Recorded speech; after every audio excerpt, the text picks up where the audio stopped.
이게 바로 한 개념으로 정리하자면 한 구조론이다 라고 정리할 수 있겠어요. 다시 한 구조론이란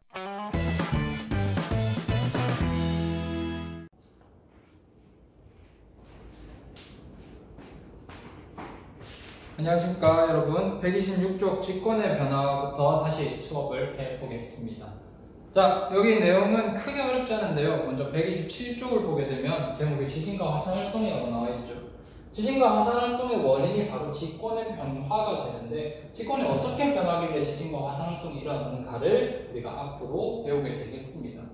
한 예시로 지진과 화산활동이 일어나는 곳을 모두 통틀어서 변동대라고 하는데요. 변동대에는 지진대와 화산대가 있습니다. 지진대, 지진이 주로 일어나는 곳, 화산대, 화산이 주로 화산활동이 일어나는 곳이라고 생각하면 되겠죠. 이 두 개를 묶어서 변동대라고 하는데요. 대표적인 예시로 환태평양 지진대와 환태평양 화산대가 있습니다. 이름이 똑같죠? 이름이 똑같다는 거는 태평양, 태평양, 같은 태평양에서 일어난다는 거예요. 117페이지를 보게 되면 지진 발생 지역과 화산활동 지역을 이렇게 그림, 태평양을 중심으로 그림으로 나와 있는데, 그것들을 이렇게 겹쳐본다면 지진 발생 지역과 화산활동 지역이 어느 정도 일치하는 것을 볼 수 있습니다. 네. 그게 왜 그러냐면 그곳에서 직권이 크게 변하고 있고 그 이유로 인해서 지진과 화산이 일어나기 때문이다. 이렇게 이해할 수 있겠습니다. 그러니까 환태평양 지진대, 환태평양 화산대 할 때 환태평양이란 말은 환은 고리를 의미하는 거예요. 고리, 동그라미 고리. 태평양을 이거 대륙들이 둘러싸고 있는 모양이죠. 그 바다와 대륙들 간의 경계쯤에서 이렇게 동그랗게 지진이 많이 일어나고 화산이 많이 일어나니까 환태평양 지진대, 환태평양 화산대라고 부르는 겁니다. 네, 이것들이 거의 위치가 거의 비슷하다는 것을 통해서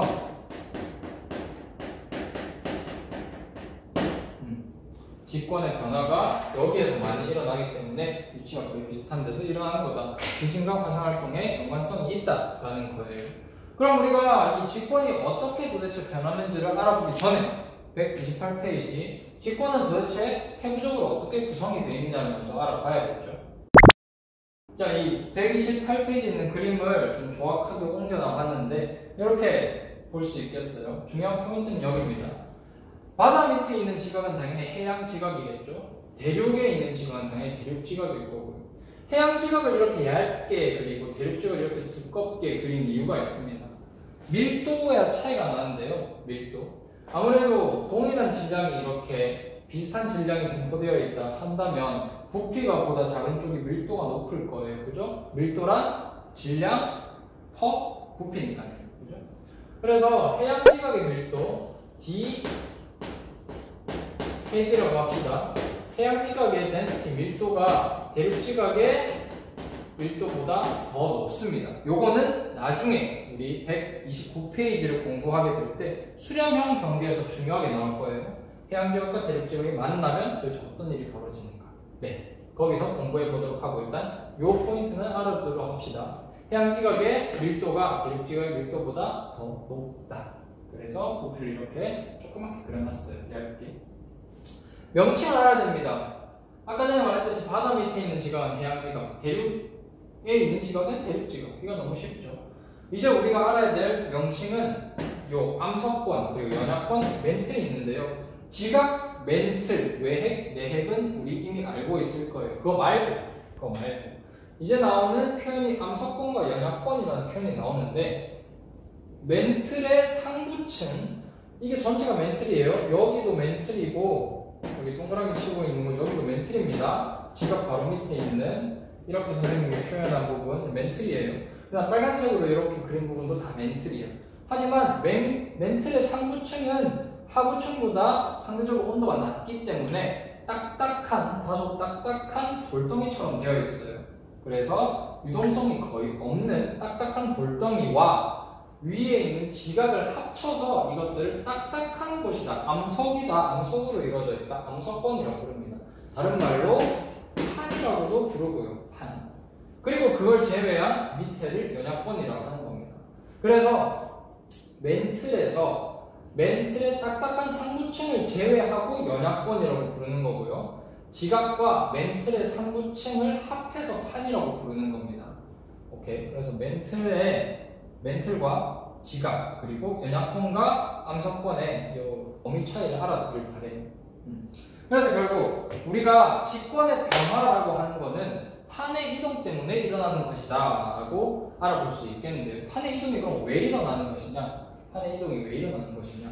연약권은 말 그대로 유동성이 있습니다. 그래서 여기 온도가 차이 나는 거에 따라서 온도가 높은 건 위로, 온도가 낮은 것은 밑으로 이런 식으로 대류가 일어날 거예요. 대류 뭐 이런 식으로 대류가 일어날 거야. 연약권에서 일어나는 대류가 원동력이 되어서 암석권, 그러니까 판이 움직이게 됩니다. 마치 물 위에 떠있는 부유물처럼 대류가 일어나게 되면 물 위에 떠있는 것들이 막 이리저리 움직이잖아요. 라면 끓일 때 생각해보세요. 스프를 물에 이렇게 넣게 되면 물 위에 둥둥 떠있는 스프가 물이 움직임에 따라서 이렇게 움직이듯이 연약권이 움직임에 따라 대류가 일어남에 따라서 그 위에 둥둥 떠있다고 생각할 수 있는 판이 이렇게 움직이게 되는 겁니다. 그걸로 인해서 직권의 변화가 일어나게 되고 요걸 원인이 되어서 지진과 화산이 일어나게 된다 라는 내용을 담고 있습니다. 네, 이게 바로 한 글자로 이게 바로 한 개념으로 정리하자면 판 구조론이다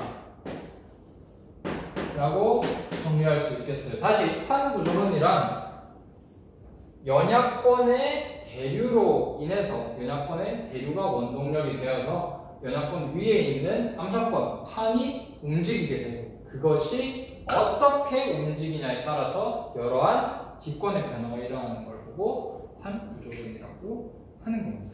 판의 이동으로 직권의 변화를 설명하는 이론이죠. 책에도 정확히 같은 표현이 나와 있고요. 128페이지 밑에 보면 여러 가지 판이 나옵니다. 뭐 필리핀판, 유라시아판, 인도판, 나스카판, 남극판 등등등 해가지고 여러 네임드 판들이 나오는데 이제 이 판들이 어떻게 서로 만나냐 또는 멀어지냐, 어긋나냐에 따라서 여러 가지 지형을 나타내게 되는데 그 예시와 특징들을 다음 시간에 한번 알아보도록 하겠습니다. 오늘 할 내용은 여기서 끝입니다. 공부 열심히 하세요.